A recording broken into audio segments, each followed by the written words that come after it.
kung isisigaw. Pag-ibig, kapayapaan at pagkakaisa sa bayan ang dapat mangibabaw. Has been raised from its watery grave. By virtue of the powers vested in me by the Constitution and by law, I had to declare martial law in the Mindanao group of islands for a period that exceeding 60 days, effective as of May 23, 2017. Nagkasagupa sa Marawi City ang mga sundalo at mga hinihila ng miyembro ng Maute Group. Nagkasagupa ang tropa ng militar at Maute Group sa Marawi City. Nandoon na sila yan. Nakapusto na sila bago tayo pumasok.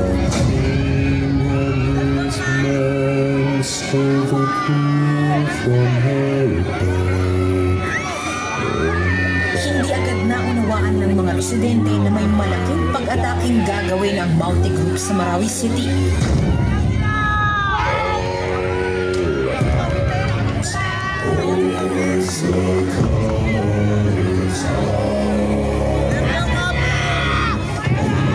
Unang araw, makikita ang ilang residente nakatitig lang sa mga lalaking nakaitim.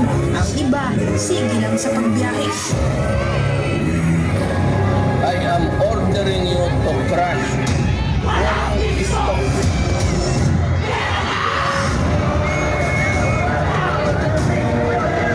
I will assume full responsibility.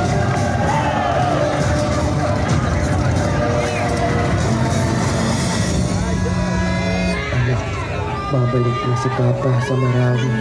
Naminis kita. Papa. Simula ng bakbakan ng bakal at kabuhayan ng mga residente sa ating palatisyon. Mga bandang alas 3 o pinasok ng mga nakamaskarang lalaki ng tribunan dito sa pito natin yung Marawi. Ito ang mga kwento sa loob ng Marawi. Ito na raw marahil ang pinakamatagal na giyera sa Pilipinas sa kasaysayan sa loob ng isang lungsod. Masasaksihan natin ang malaksan ng kapalihan ng ating mga sundalo. Mga teroristang kulang at umapain.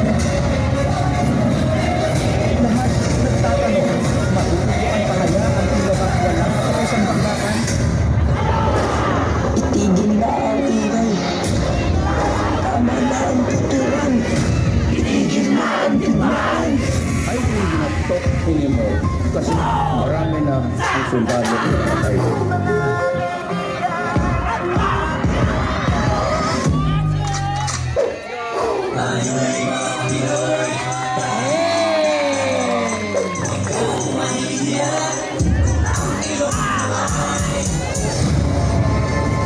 Kung may isang bagay na napatunayan ng giyera sa Marawi, ito ay ang pagtutulungan ano pa man ang reliyon.